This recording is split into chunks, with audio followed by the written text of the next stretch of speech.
Here we have the Singer 12K, also known as the new family machine.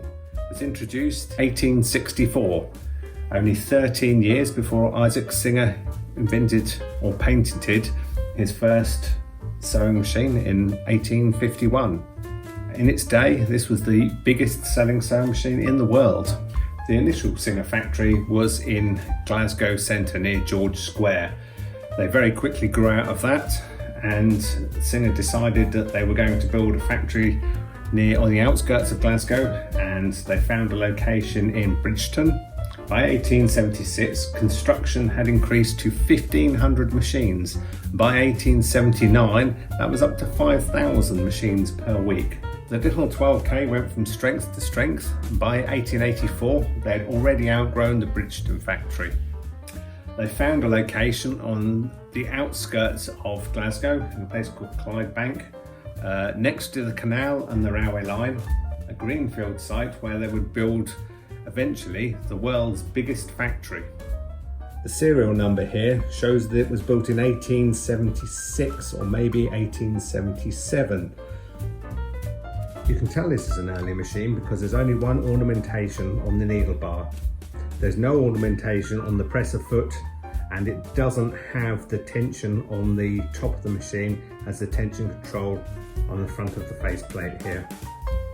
If we have a look at the shuttle here on the Singer 12, you'll see that it oscillates backwards and forwards. It's a transverse shuttle machine going across the face of the needle, where the bobbin thread is held in the shuttle and the top thread goes around the shuttle to make the lock stitch. The drive is transferred from the balance wheel down a shaft to this crank mechanism here,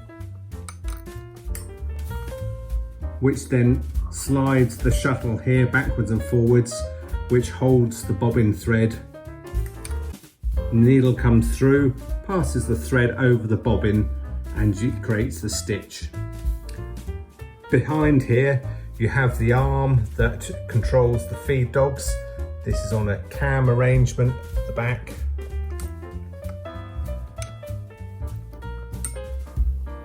And the length of the stitch can be controlled by the slide here, which then moves the pivot point of the feed dog control arm.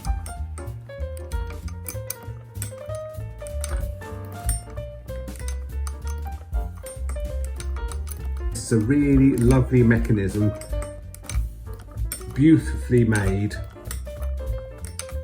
very simple, works perfectly every time. Okay, let's have a look at threading and winding the bobbin on the Singer Model 12.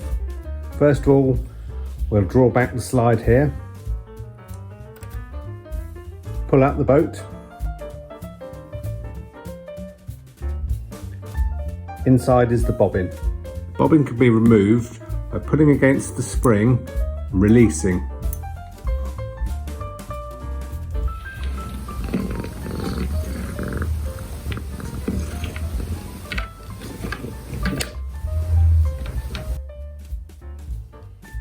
And then insert into the bobbin holder. So the wheel first, then into the other side. Then in this older model, you need to push the bobbin winder against the balance wheel.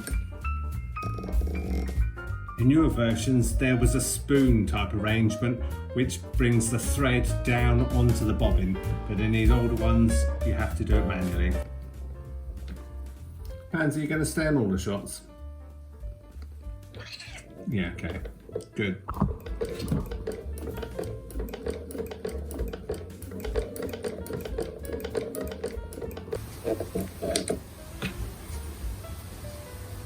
One wound bobbin. Next thing we have to think about is the tensioning of the bobbin thread. Now on the 12, tensioning is done by these little holes here at the top. So what we need to do is pass the thread through one hole, down through the next, and up through the last hole. I find 3 holes is sufficient for tension on these machines. When you put it through 3 holes, the final procedure is to push it behind the spring at the back. One set up bobbin and shuttle. To reinsert the bobbin, make sure the shuttle carrier can be seen at the end of the shuttle race here. So we just move it back, you can see the carrier come into view there.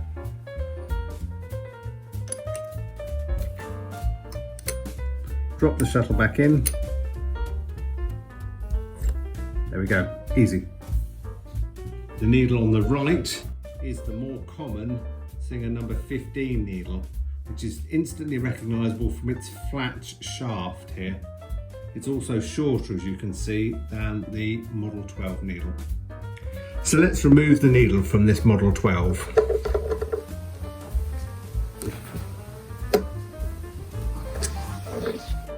And we're going to put in a Model 15 needle. Now, unlike the Model 15s and their counterparts, the Model 12 threads from front to back rather than side to side. So we need to get this needle in with the eye facing forward. Now, if we have a look at the needle clamp, you'll see that there's a slot on the back of it. It's very simple. And this is the nut that goes on the back side. So we just slide that back in.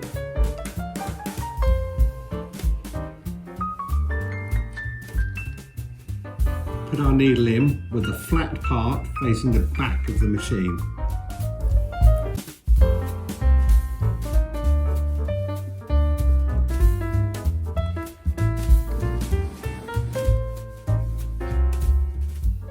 Getting the needle height correct is really important if you're going to use a Singer Model 15 needle. The top of the needle cannot go higher than the top of this needle clamp, and the bottom of the needle should not go past the bottom of the presser foot. You'll see it goes nicely between the toes of the presser foot and into the hole.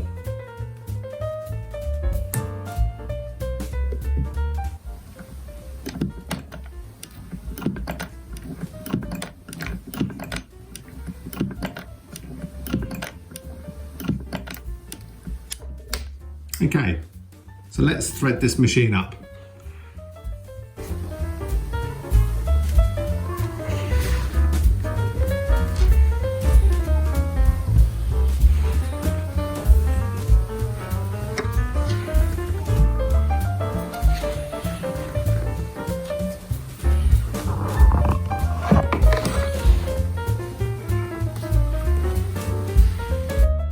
Cotton goes through the needle from front to back.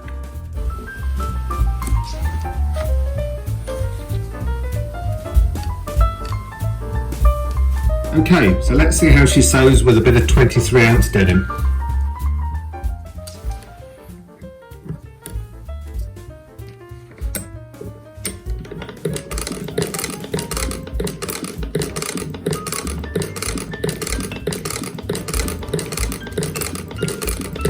Makes such a lovely sound.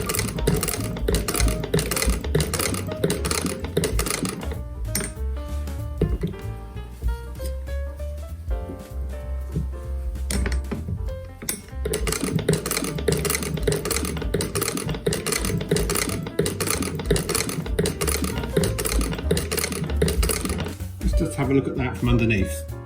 See, the needle comes down with the thread, the shuttle goes underneath the thread, and the stitch is locked. See that again. Needle comes down, thread goes over the shuttle, thread's locked. Clever stuff. Okay, so there you go. That's my 1877 Singer 12K. Thanks for watching.